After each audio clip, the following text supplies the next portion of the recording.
So President Trump has been talking about a shift of focus in some ways in the Iran strategy, putting a lot of emphasis on economic pressure over military strikes at the moment, although he has said that military strikes are always at the ready.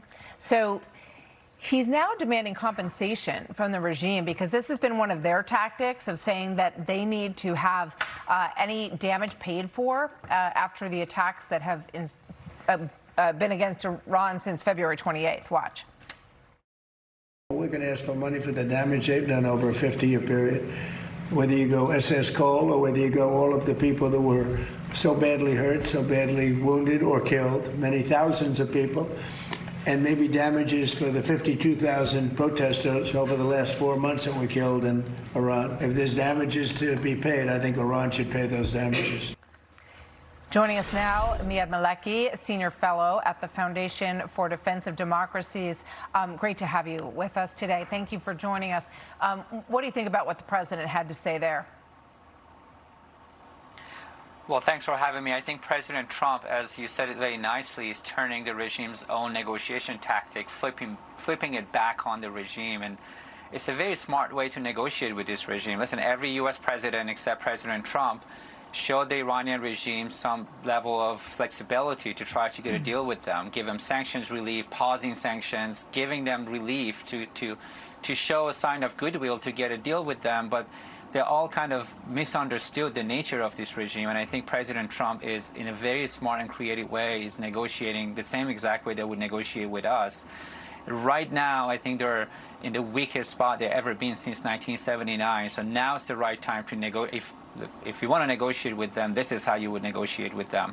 On the compensation front, listen, there are thousands of Americans who have lost lives to this regime in Iraq, in Afghanistan, elsewhere, but also folks like Bob Levinson. Let's not forget about folks who were kidnapped and killed by the Iranian regime, former FBI agent who was kidnapped in 2007 and possibly killed by the Iranian government.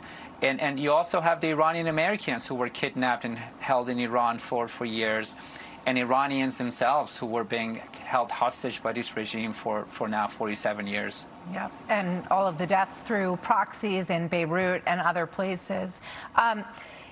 So you're saying that you think that at this moment their economy is so weak that they might come to the table. And I want to just put up a couple of things here. This is Iran's estimated oil exports, which have plummeted. 65,000 barrels a day in May was the lowest, and they used to do about 2.12 million a day before the war. Now, they've been probably getting a lot of Chinese business on the side and working out getting oil to China through other routes potentially. The misery index is another interesting way of looking at this, and this is inflation essentially and currency and how much economic pain is on the people of Iran. But a lot of analysts say, and I want to get your analysis here, that the regime and the IRGC do not care about the economic pain of the Iranian people, and what they want is to hold this straight. Well, what they care about the most is the regime's survival. And listen, the regime has always come to negotiate over the economy, the state of economy, looking for off-ramp or some kind of a short-term relief so they can continue to hold, to control this, to control Iran and keeping the world hostage or blackmailing the international community with their nuclear program. And they've lost all of that. They don't have a nuclear program that they can blackmail the world with. They're losing the control over the Strait of Hormuz. We see oil shipments making it out of the Strait of Hormuz. And most importantly, they're so diplomatic isolated that those jurisdictions in the Gulf and elsewhere that they were relying on to bypass U.S. sanctions are now turned against the Iranian regime because of their decisions to target Emiratis. UAE, they receive more of the Iranian missiles and drones than Israel. And UAE is where Iranians were exploiting their financial system to bypass U.S. sanctions and survive. They don't have those opportunities anymore. So they've been cornered more than any time before.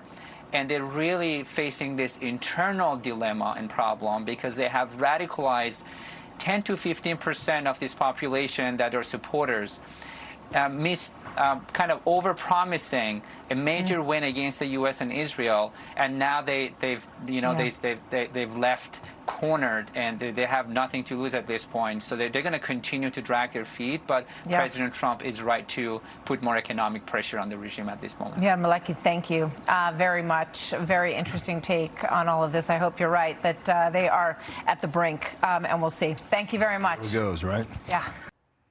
Be sure to like and subscribe for all the Fox News latest on YouTube and catch full shows streaming now on Fox One.